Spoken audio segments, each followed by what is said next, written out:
తీవ్రమైన సమస్యను ప్రతి దాన్ని బట్టి మీరు విరక్తి పొందొద్దు, విసుకకూడదు, సరగకూడదు. ప్రభువా, నీవు నా మాదిరి, నీవు ఎదుర్కొన్న ప్రతి సమస్యను నువ్వు జయించావు కాబట్టి నాకు నీ జ్ఞానము అవసరం, నాకు నీ యొక్క శక్తి అవసరం, నాకు నీ పరిశుద్ధాత్మ అభిషేకం అవసరం.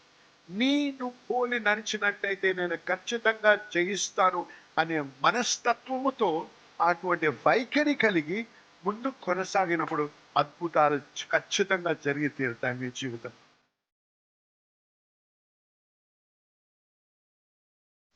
ఒక నిమిషం ఆగండి.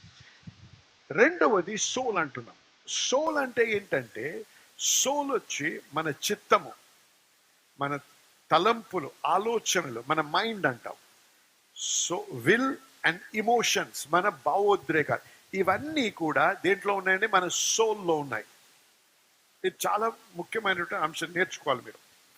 స్పిరిట్ వచ్చి మన యుఆర్ఎస్ స్పిరిట్ అనం. ఈ స్పిరిట్ చనిపోయింది.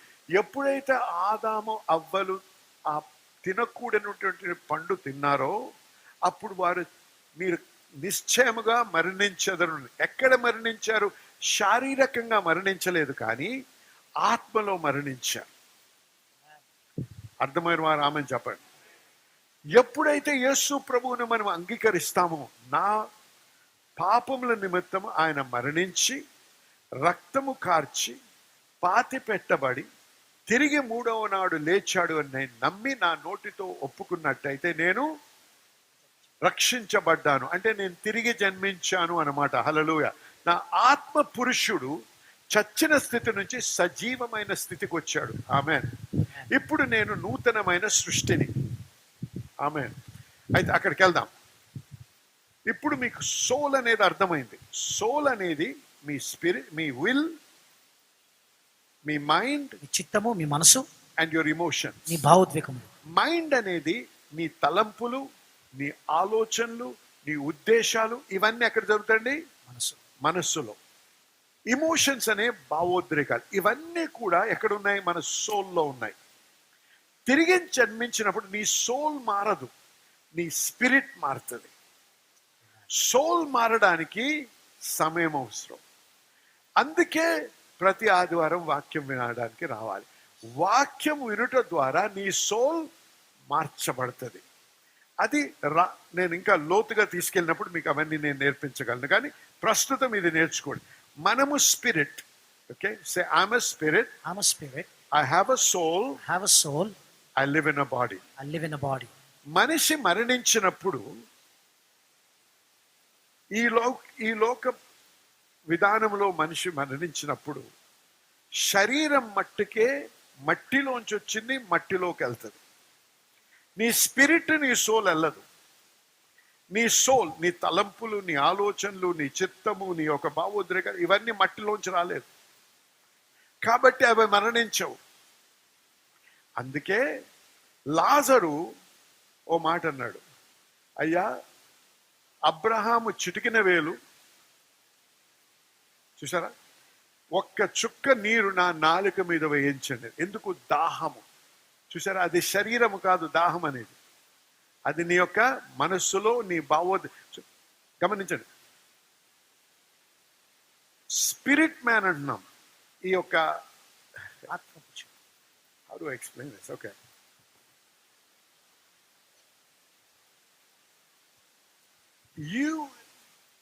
everything you have in the natural is also in the spiritual realm. సహజంలో నువ్వు ఏదైతే కలిగి ఉన్నావో ఆత్మలోకంలో కూడా ఉన్నాయి.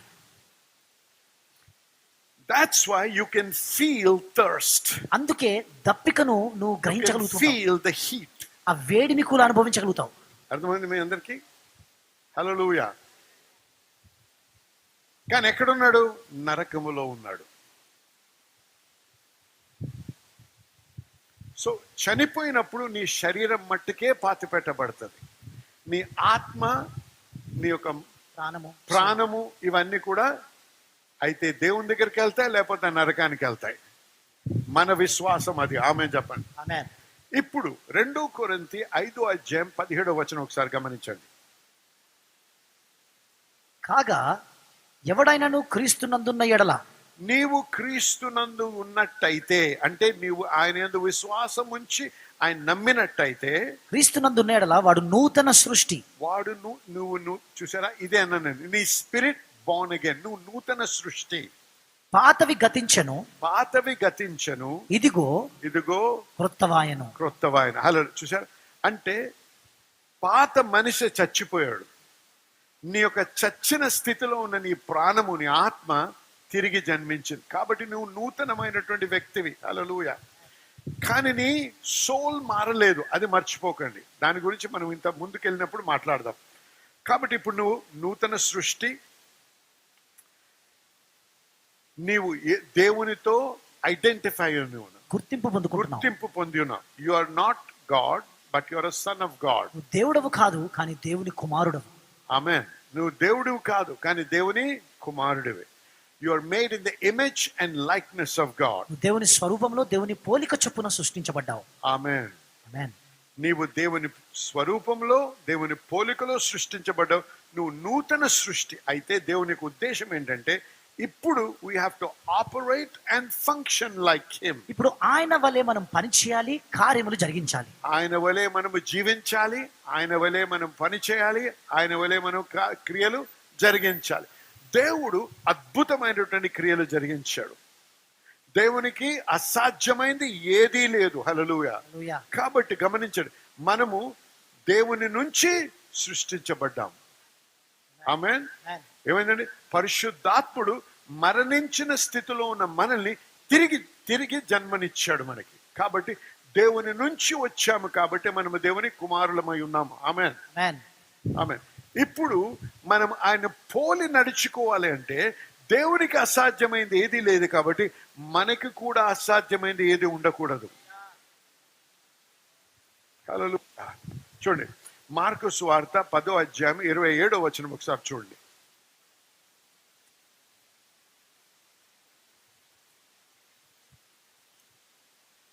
అధ్యాయం 27వ వచనం. 27. యేసు వారిని చూచి, ఇది మనుషులకు అసాధ్యమే కానీ, ఇది మనుషులకు అసాధ్యము కానీ దేవునికి అసాధ్యము కాదు. దేవునికి అసాధ్యము కాదు.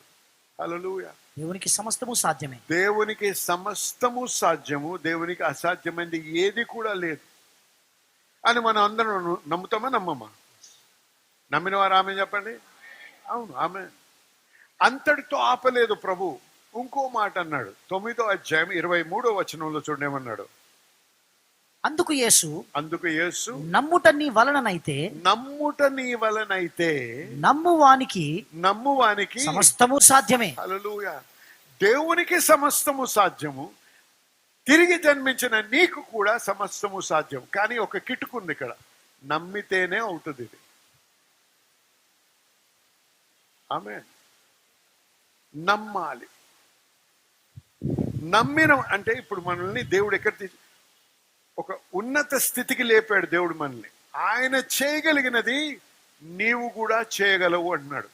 ఆయన మన మాదిరి అయితే ఆయన వలే మనము జీవించాలంటున్నాడు. కాబట్టి ఇక్కడ ఇది చాలా ప్రాముఖ్యం, వినండి. మనము అసాధ్యమైనది జరిగించడానికి, సాధ్యము చేయడానికి దేవుడు మనల్ని పిలిచాడు. We are called to do the impossible. అసాధ్యమును సాధ్యము చేయడానికి పిలువబడి ఉన్నాం. మనం ఎప్పుడైనా మన జీవితంలో ఒక అసాధ్యమైన సమస్యను ఎదుర్కొన్నప్పుడు, అబ్బా దేవా ఎందుకు మళ్ళీ ఇది అని చెప్పి సనుగుతాం. లేకపోతే ఎంతకాలం ఈ బాధ, ఎంతకాలం ఇది అని చెప్పి గునుగుతూ ఉంటాం.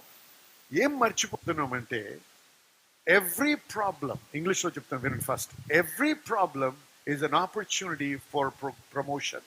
ప్రతి సమస్య అనేది ఒక పురోగతి కొరకు, పదోన్నతి కొరకు ఒక అవకాశమై ఉన్నది. Every problem is an opportunity for promotion. ప్రతి సమస్య ఒక పదోన్నతి కొరకు అవకాశమై ఉన్నది. Hallelujah. It is నీ విశ్వాసములో బలపడడానికి అవకాశం, దేవుని కృపను అనుభవించడానికి ఇంకో అవకాశం, సాతాన్ని ఓడించడానికి ఇంకొక అవకాశం. హల్లెలూయా. గొప్ప సాక్ష్యం కలిగి ఉండడానికి ఇంకొక అవకాశం. కాబట్టి సమస్యలు వచ్చినప్పుడు భయపడకండి, విసుకకండి, గుణగకండి. సమస్య వస్తేనే అద్భుతాలు అవసరం మనకి.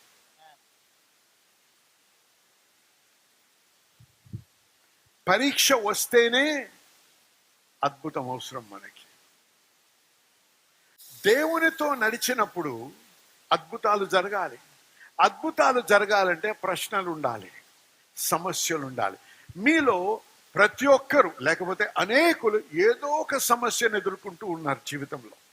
ఆర్థికం అవ్వచ్చు, ప్రొఫెషనల్ వైజ్ అవ్వచ్చు, అంటే మీ ఉద్యోగ రీతి అవ్వచ్చు, వృత్తిరీత్యా, వృత్తి ప్రకారంగా, లేకపోతే మీ వ్యాపారంలో ఉండొచ్చు, లేకపోతే కుటుంబంలో ఉండొచ్చు, లేకపోతే పిల్లలతో సమస్య ఉండొచ్చు. రకరకాలైన సమస్యలు ఎదుర్కొంటు ప్రతి దాన్ని బట్టి మీరు విరక్తి పొందొద్దు, విసుకకూడదు, సనుగకూడదు. ప్రభువా, నీవు నా మాదిరి, నీవు ఎదుర్కొన్న ప్రతి సమస్యను నువ్వు జయించావు కాబట్టి నాకు నీ జ్ఞానము అవసరం, నాకు నీ యొక్క శక్తి అవసరం, నాకు నీ పరిశుద్ధాత్మ అభిషేకం అవసరం.